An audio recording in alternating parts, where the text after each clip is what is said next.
নমস্কাৰ নতুন এটা ভিডিঅ'ৰ সৈতে স্বাগতম জনাইছো জনপ্ৰিয় কণ্ঠশিল্পী আচাৰ্য বৰপাত্ৰ গোহাঁই অহা কাইলৈ মানে 27 ফেব্ৰুৱাৰী তেওঁৰ বিয়াৰ দিন ধাৰ্য কৰা হৈছে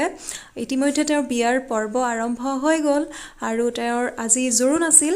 তাকে জোৰোণৰ কিছু ভাল লগা মুহূৰ্ত আপোনালোকলৈ লৈ আহিছো আৰু আপোনালোকে যে দেখিছে এয়াই হৈছে কইনা মীনাক্ষী বৰঠাকুৰ আপোনালোকে ইতিমধ্যে গম পাইছে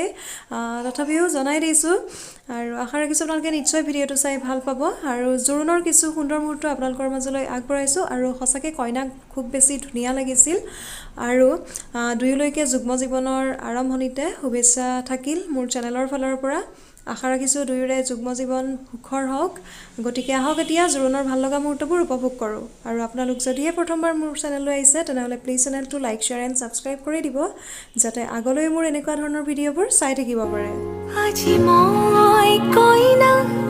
হ'ব ওলালো